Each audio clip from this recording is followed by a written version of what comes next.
இன்னைக்கு நம்ம terrified teacher at cold school 24th அந்த ஃபைனல் எபிசோட் தான் பார்க்க போறோம். இதோட சீசன் 1 முடியுது. எபிசோட ஓப்பனிங்ல அந்த எலும்புக்கூடு பொண்ணோட இந்த கதைகள்லாம் கேட்டுட்டு உங்ககிட்ட இந்த மாதிரியான ஒரு சுக கதை இருக்கும் நாங்க நினைக்கவே இல்லை அப்படின்னு மத்த கிளாஸ் பசங்க எல்லாம் சொல்லும்போது உங்ககிட்ட இந்த விஷயங்கள் எல்லாம் முன்னாடியே சொல்லாததுக்கு என்ன மன்னிச்சிடுங்க, பட் இருந்தாலும் சொல்லாம இருக்கிறதா சரியா இருக்குன்னு எனக்கும் தோணுச்சுன்னு அவ பேசிட்டு இருக்கும் போது இந்த கேப்ல அந்த வெள்ள முடிக்காரன் ஒரு ஊசி எடுத்து நம்ம டக்காஷி டாக்டரோட ஷோல்டர்லயே குத்தி விட்டுருவான். எப்படா குத்துன அப்படின்னு அந்த டக்காஷி டாக்டருக்கு ஒன்னும் புரியாம இருக்க, உங்ககிட்டயும் நிறைய கண்கள் இருக்குதுதான், அந்த கண்கள்லாம் எந்த பக்கம் திரும்ப எப்ப அந்த கண்கள் வந்து கண்ணை சிமுட்டும் அப்படின்னு அதுக்கு எல்லாத்துக்கும் ஒரு டைமிங் இருக்குதுல்ல, அதை சும்மா கால்குலேட் பண்ணன அப்படின்னு சொல்லிட்டு எப்படியும் உன்னை மட்டும் நான் படுக்க போட்டு முடிச்சிட்டேன் அப்படின்னா என்னால கண்டிப்பா இங்க இருக்கிற எல்லாரையும் தோக்கடிக்க முடியும்னு சொல்ல அதுக்கு டக்காஷி டாக்டர் சிரிச்சுக்கிட்டே டே அதுதான்டா நீ போடுற தப்பு கணக்கேங்கும் போது அந்த எலும்பு கூட பொண்ணு டக்காஷி டாக்டரோட சேர்ந்து அந்த வெள்ள மண்டையினு தரையோட தரைய அமைக்கிடுவா. சோ வந்து விட மாட்டான். உடனே மத்தவங்க எல்லாரையும் போயிட்டு வேகமா அந்த ஒத்த கண்ணனை காப்பாத்துறதுக்காக சொல்ல நம்ம சாணோ இருந்தாலும் நீயும் வா நீயும் பாக்கணும்னு ஆசைப்பட்ட இல்லங்கும் போது இல்ல நான் வெயிட் பண்றேன்,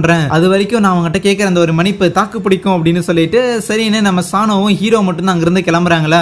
அவனுங்க ரெண்டு பேரால மட்டும் போய் என்ன பண்ணிட முடியும் அப்படின்னு அந்த வெள்ள மண்டைய நக்கலா சிரிக்க அதுக்கு டக்காஷி டாக்டர் இங்க பாரு என்னால நகர முடியாம வேணா இருக்கலாம், பட் இருந்தாலும் அவனுங்க ரெண்டு பேர் தான் இறுதியா ஏதோ ஒண்ணு போய் பண்ண போறாங்க அப்படிங்கிற விஷயத்த நான் ஏற்கனவே யூகிச்சேன். என்ன நடக்க போகுதுன்னு எனக்கு தெரியல, ஆனா கண்டிப்பா நடக்கிறது நல்லாவே நடக்க போகுது, அதை நான் இங்க படுத்துக்கிட்டே வேடிக்கை பார்ப்பேன்னு சொல்ல அதுவே வெளியில அந்த மீன் பையன் இருப்பான்ல, அவன் கூட அந்த இடி மின்னல வர வைக்கிறவங்க இவனுங்க பிளஸ் அந்த பூனை பையன் அப்புறம் அந்த சுருட்டு முடிக்காரன் அப்படின்னு சொல்லி இவங்க எல்லாரும் ஒன்னா சுத்திக்கிட்டு இருப்பானுங்களா. அப்ப அந்த இடத்துல இவங்களை பிடிக்கிறதுக்காக பெரிய தலை வச்ச ஒரு ஹஸ்பண்ட் அண்ட் ஒய்ஃப் வருவாங்களா. அவங்க கிட்ட இருந்து எஸ்கேப் ஆக முடியாது, மாட்டிக்கிட்டாங்க. வேற வழி இல்லாம அந்த சுருட்ட முடிக்காரன் உடனே நம்ம பூனை பையனை வேகமா அந்த பில்டிங் மேல தூக்கி வீசும் போது அவன் இங்கதான் இருக்கிறான்னு சொல்லிட்டு வேக வேகமா அந்த பெரிய மான்ஸ்டர் கிட்ட இருந்து எஸ்கேப் ஆகி எப்படியோ அந்த ஒத்தகனனோட ரூமுக்குள்ள வந்துடுறானா. வந்த உடனே அவனோட டெஸ்ட் பேப்பர் தான் எடுத்து காட்டுவான். இங்க பாத்தியா நீ பண்ண ஹெல்ப்பால தான் என்னால அந்த 38 மார்க்க வாங்க முடிஞ்சதுன்னு இதை காட்டுறக்காடா இவ்வளவு தூரம் வந்துன்னு சொல்லிட்டு அப்படியே அந்த ஒத்தகனனுக்கு கண்ணெல்லாம் கலங்கி போக அப்புறம் உட்காந்து பேசும்போது தான் இந்த மாதிரி ரூரிங்கிற ஒரு பொண்ணு வந்து ஏற்கனவே இறந்து போயிருந்தா அந்த ஒரு பொண்ணு தான் இப்போ பேயா மாதிரி இப்போ நம்ம எலும்புக்கூட பொண்ணா இருக்கிறா அப்படிங்கிற விஷயத்த எல்லாத்தையும் அந்த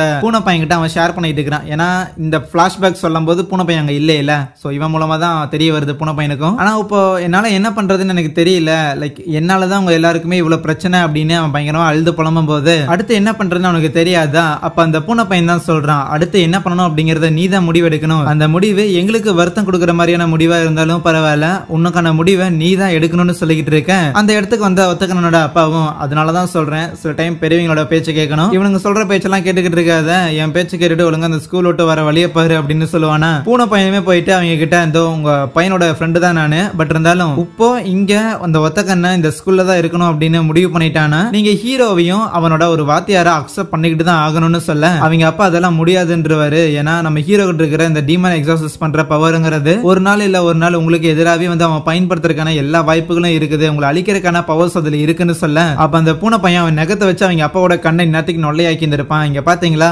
என் நகத்தை வச்சு உங்களை போட்டுத்தாலும் என்னால முடியும். எங்க கிளாஸ்ல ஹெஜிட்டான ஒரு பையன் இருக்கிறான், அவங்ககிட்ட இருக்கிற சேரோட பவரை வச்சு இருக்கிற எல்லாரையும் கம்ப்ளீட்டா நிலத்துக்குள்ள அனுப்பி விட்டு சமாதி பண்ண முடியும். ஏன் அந்த எலும்பு கூட பொண்ணா இருக்கட்டும் இல்ல அந்த ஒரு பெருசா மாறுற அந்த ஒரு பையனா இருக்கட்டும் அவங்க கிட்ட இல்லாத ஸ்ட்ரென்த்தா வேற யாருக்கிட்டயாவது இருக்க போது அவங்க நினைச்சா ஒரே அடியில எல்லாரையும் முடிச்சிருவானுங்க. இது எல்லாமே ஆபத்தான பவர்ஸ் தான், ஆனா அந்த பவர்ஸ் எல்லாம் யாருக்கிட்ட இருக்குதுங்கிறத பொறுத்து தான் அது ஆபத்தா இல்லையாங்கிறது தெரிய வருங்கும் போது இதை கேட்ட அந்த ஒத்தகனோட அப்பா பாத்தியாடா பையா உன் கிளாஸ்ல இருக்கிற எல்லாரும் எவ்வளவு டேஞ்சரஸா இருக்கிறாங்க, அதனால தான் இந்த ஸ்கூல் விட்டு உன்னை போகணும்னு சொல்றேன். உன்னோட அம்மா அவங்களோட உயிரை கொடுத்து உன்னை பெத்திருக்காங்க, அதுக்கப்புறம் அவங்களுக்கு உடம்பு சரியில்லாம போய் அவங்க இறந்து போயிட்டாங்க, சோ உன்னை காப்பாற்ற வேண்டியதை கடமைன்னு சொல்லும் போது பூனை பையனும் அவங்க அம்மாவே தான் சொன்னாங்க என்னையும் வாத்தியாரையும் என்னைக்கும், அப்ப அதுக்கு என்ன சொல்றீங்கன்னு கேட்கும் போது அந்த ஒத்தகனாலையும் சரி அவங்க அப்பாவாலையும் சரி இதை நம்ப முடியல, என்னடா உளறனுக்கு இருக்கிட்டு இருக்கு, இதுக்கு மேல உன்னை விட்டா வேலைக்கு ஆகாதுன்னு அப்படியே அந்த பூனை பையனை கொண்டு வந்து அங்க இருக்கிற மேடுங்க கிட்ட கொடுத்துட்டு இங்க இருக்கிற எந்த ஒரு யோகாவையும் காயப்படுத்தணுங்கிற அவசியம் கிடையாது, நம்மளோட எதிரிங்கிறது அந்த ஹியூமன் வாத்தியார் மட்டும்தான், மத்தவங்க எல்லாம் பெருசா எதுவும் பண்ண தேவையில்லைன்னு சொல்ல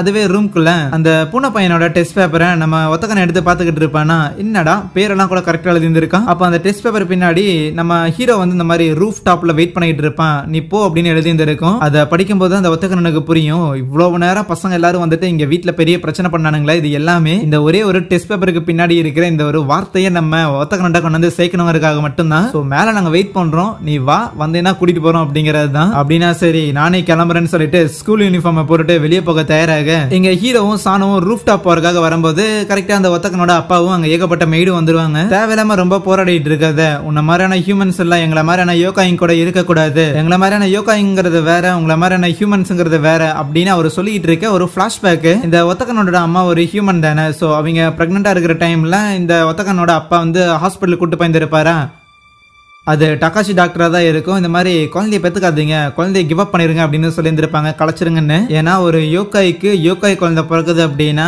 அவங்களோட ஸ்பிரிச்சுவல் எனர்ஜி வந்து டிரான்ஸ்பர் ஆகும். ஆனா அதுவே ஒரு ஹியூமனுக்கு ஒரு யோகாய் குழந்தை பிறக்குது அப்படின்னா அந்த குழந்தை வந்து அந்த அம்மாவோட லைஃப் ஃபோர்ஸ் எடுத்துக்கும். ஸோ அவங்களோட உயிரை வந்து பாதி எடுத்துக்கும். அந்த மாதிரி கணக்கு. ஒரு டாக்டரா இருந்துட்டு உன்னால இதை கூட சரி பண்ண முடியாதரா அப்படின்னு அந்த வெள்ள மண்டையா சண்டைக்கு போயிருந்திருப்பானா, ஏண்டா டே நான் யோகாய் டாக்டர் தான்டா, நான் ஒன்னும் கடவுள் இல்லைன்னு இருப்பான். இந்த மாதிரியான வார்னிங் எல்லாம் கொடுத்திருந்தாலும் ஸ்டில் அந்த ஒத்தக்கனோட அம்மா நான் கண்டிப்பா அந்த குழந்தைய பெத்துக்குவேன் அப்படின்னு முடிவா இருந்திருப்பாங்க. அதுக்கப்புறம் அந்த ஒத்தக்கனோட பிறந்திருப்பான். பட் அவன் பாதி ஹியூமனாவும் பாதி யோகாயமா தானே பிறந்திருப்பான். சோ அதனால டைரக்டான ஒரு டெத் இல்ல அப்படின்னாலுமே அவங்களுக்கு உடம்பு சரியில்லாம போயிருந்திருக்கும். அதுக்கப்புறம் இவர் ஒரு பெரிய பிசினஸ் மேனா இருந்திருப்பாரு. சோ அதனால இந்த யோகாயிங்க கிட்ட இருக்கிற மெடிசனும் ரியல் வேர்ல்ட்ல ஹியூமன்ஸ் கிட்ட இருக்கிற மெடிசன்ஸும் சோ இதுல சம்திங் ஏதாவது ஒண்ணு பண்ணி யோகாயிங்க இருக்கிற ஏதாவது ஒரு பிரச்சனை ஹியூமன்ஸ்க்கு வந்துச்சு அப்படின்னா அதுக்கு இந்த மாதிரியான மெடிசன் வேணும் அப்படின்னு சொல்லிட்டு ஒரு பெரிய ஒரு பிசினஸ் டீல் மாதிரி போட்டுட்டு இருந்திருப்பாரு. அதுல பயங்கரமா வர்க்கும் பண்ணியிருந்திருப்பாரு. அந்த டைம்ல தான் அந்த வெள்ள மண்டையை வந்துட்டு அவங்க அம்மா இறந்துட்டாங்கன்னு சொல்லும் போது அவனுக்கு பயங்கரமா வலிச்சிருந்திருக்கும், லைக் ஒய்ஃப் போயிட்டாங்க அப்படின்னு. இருந்தாலும் இந்த மெடிசன் ரிலேட்டடான ஒரு டீலிங்காக தான் இப்ப இந்த மீட்டிங்கே போட்டிருந்திருக்கான். இந்த மீட்டிங் அப்படியே கட் பண்ணிட்டு போக முடியாதுன்னு அவனுக்கும் தெரியும். ஈவன் ஹாஸ்பிட்டல்ல இறந்துகிட்டு இருந்த அந்த ஒத்தக்கனோட அம்மாவுக்குமே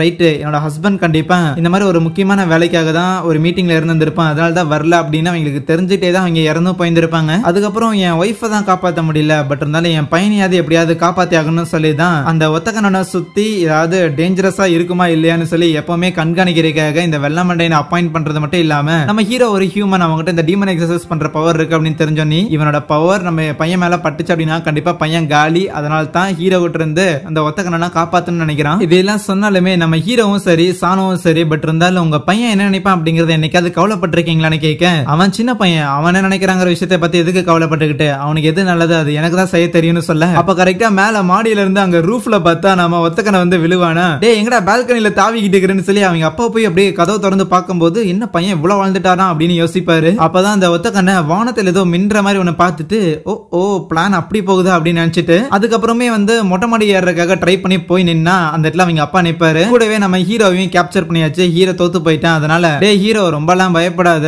நான் ஒன்னும் கொல்லலாம் மாட்டேன், உன்னை இந்த ஸ்கூல்ல இருந்து ஹியூமன் ஸ்கூல்ல ஏதாவது உனக்கு நான் ரெக்கமெண்ட் பண்ணி உன்னை வாத்தியாரா சேர்த்து விடுறாங்க போது நம்ம ஹீரோ நான் பயந்துட்டேன் தான், ஆனா அதுக்குன்னு நான் ஹீரோ கிடையாதுடா, நான் அவனோட அண்ணன்னு சொல்லுவான், எனக்கு யோகாயிங்களை பார்த்தா பயன்னு. அப்ப இவ்வளவு நேரம் உள்ளுக்குள்ள சுத்திக்கிட்டு இருந்தது ஹீரோவோட பிரதர் தானா, அப்படின்னா உண்மையான ஹீரோவை பிடிக்கலையா அப்படின்னு சொல்லிக்கிட்டு இருக்க அந்த ஒத்தக்கனனும், அப்பா என் எதிர்காலத்தை இனிமேலாது உங்களோட நிழல்ல இல்லாம நானே என்னோட 2 கால்களால கடக்கலான்னு இருக்கிறேன்னு சொல்லி டப்புன்னு மேல இருந்து கீழே உழுக உள்ள போந்து அந்த பேப்பர் பையனோட ஹெல்ப் மூலமா நம்ம ஹீரோ காப்பாத்திடுறான். சோ இவ்வளவு நேரம் நம்ம ஹீரோ வெளியே தான் வெயிட் பண்ணிக்கிட்டு இருந்திருக்கான், இவன் மொட்டை மாடிக்கு வரட்டும் அதுக்கப்புறம் இவனை தூக்கலான்னு. இதை பார்த்து அந்த வெள்ளமண்ணனுக்கு ஒன்னும் புரியல, எப்படி ஹீரோக்கு ஒரு அண்ணன் இருக்கிறது எங்களுக்கு தெரியாம போச்சுன்னு யோசிக்க, அதுக்கு டகாஷி டாக்டர் ஆமா ஹீரோவோட ஃபேமிலி தானே, ஒரு வழியா வந்துட்டு இருக்கிற ஒரு பெரிய குடும்பம், அவனோட முன்னோர்களை பத்தி யாருக்கும் தெரியக்கூடாதுங்கிற காரணத்துக்காக அவன் ஃபேமிலியை பத்தி எதுவும் சொல்ல மாட்டான். அதனால தான் அவன் அண்ணனை பத்தி உனக்கு தெரியல. அதோட ரொம்ப முக்கியமா இந்த வெள்ளமண்டையனோட இன்னொரு ஒரு பவர் இருக்கும், மத்தவங்களோட பாடியில ஓடிக்கிட்டு இருக்கிற அந்த ஸ்பிரிச்சுவல் பவர் அவனால பார்க்க முடியும். நம்ம ஹீரோ மாதிரி வேஷம் போட்டிருந்த அந்த போலீஸை அவன் முதல்ல பிடிக்கும் போது அந்த போலீஸோட உடம்புல அவன் ஒரு யோகாங்கிற காரணத்துக்காகவே அந்த ஸ்பிரிச்சுவல் எனர்ஜி இருந்திருக்கும். ஆனா அவ்வளவு நேரம் சானோ கூட சுத்திக்கிட்டு இருந்த நம்ம ஹீரோவோட அண்ணனுக்கு ஸ்பிரிச்சுவல் எனர்ஜி இருக்காது, அப்படின்னா ஒரு ஹியூமன் தான். சோ இந்த இடத்துல இருக்கிற ஒரே ஒரு ஹியூமன்னா அது ஹீரோவா தான் இருக்கும் அப்படின்னு நினைச்சுக்கிட்டு நம்ம ஹீரோவோட அண்ணனை இவ்வளவு நேரம் நீ சேஸ் பண்ணிட்டு இருந்த, ஆனா ஆக்சுவலான ஹீரோ வேற வெளியே இருந்திருக்கான். உன்ன மாதிரியான ஒரு யோகாயோட பவர்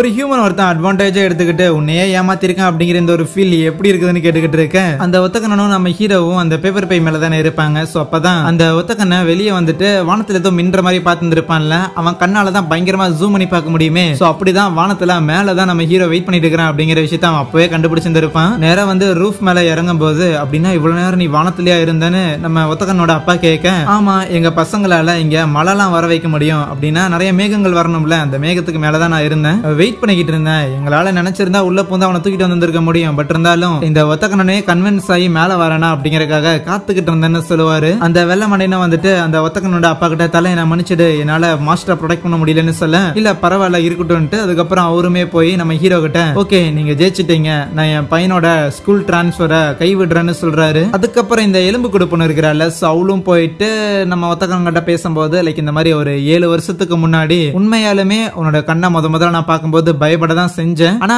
அது அப்ப மட்டும்தான், அதுக்கப்புறம் அப்படி கிடையாது, எனக்கு ரொம்பவே பிடிக்கும் அப்படின்னு சொல்லிட்டு லைக் 2 பேரும் அந்த பழைய ரெக்ரெட்டை வந்து லைக் சமாதானப்படுத்திக்கிறாங்களா. அதுக்கப்புறம் கீழே வந்த அந்த மெடுசாவோட பவர் மூலமா எல்லாரும் கல்லா மாறி இருந்திருப்பாங்கல்ல, அவங்க மேல ஹீரோ அவனோட பவரை யூஸ் பண்ணலான்னு பார்க்க அந்த ஒத்தகனோட அப்பா பயந்து போகும்போது சானோ தான் தலை கொஞ்சம் பொறுமையா இருங்க, என் தலைமை எவ்வளவு கெத்துன்னு இப்ப தெரியும் பாருங்க போது ஹீரோவும் அவனோட பவரை பயன்படுத்துறான். சோ அங்க இருக்கிற எல்லா பசங்களும் திருப்பி நார்மல் ஆகும் போது அப்பதான் அந்த பூனை பையன் சொன்ன விஷயமே அவருக்கு உரைக்குது, ஒரு பவருங்கிறது எவ்வளவு ஆபத்தா வேணா இருக்கலாம், ஆனா அது யாருக்கிட்ட இருக்குங்கிறது ரொம்ப முக்கியம்னு, இனிமேல் நீங்க என் பையனோட டீச்சரா இருக்கிறதுல எனக்கு எந்த ஒரு பிரச்சனையும் இல்ல அப்படின்னு ஹீரோ கிட்ட சொன்னதுக்கு அப்புறம் இருக்கிற எல்லாருமே பயங்கர ஹாப்பியா. அதுக்கப்புறம் ஒரு பீச் ஓரமா வந்துட்டு அந்த எலும்பு கூட பொண்ணும் நம்ம ஒத்தக்கண்ணனும் அவங்களோட ரிங்க வந்து தூக்கி போட்டுறாங்க. சோ இனிமேல் முதல்ல இருந்து ஆரம்பிக்கலாம், இனிமேல் பழசெல்லாம் கிடையாதுங்கிற மாதிரி. சரி எல்லாரும் வாங்க இந்த ஒரு நாளை ஞாபகம் வச்சுக்கிற மாதிரி ஒரு போட்டோ எடுக்கலாம் அப்படின்னு சொல்லிட்டு ஹீரோ கூப்பிடும் போது சரின்னு எல்லாரும் வராங்க. பட் இருந்தாலும் அதுக்கு முன்னாடி இந்த யூனிஃபார்ம் எல்லாத்தையும் நீங்க போட்டாகணும் அப்படின்னு சொல்லி எடுத்து வச்சுக்கிட்டு நம்ம சானோக்கு ஒன்னும் அந்த பேப்பர் பைக்கு ஒன்னும் கொடுக்கலான்னு போக, நீ கொடுக்கறத நான் போட மாட்டேன் தலை அப்படின்னு அந்த யூனிஃபார்ம் வாங்குற கேப்ல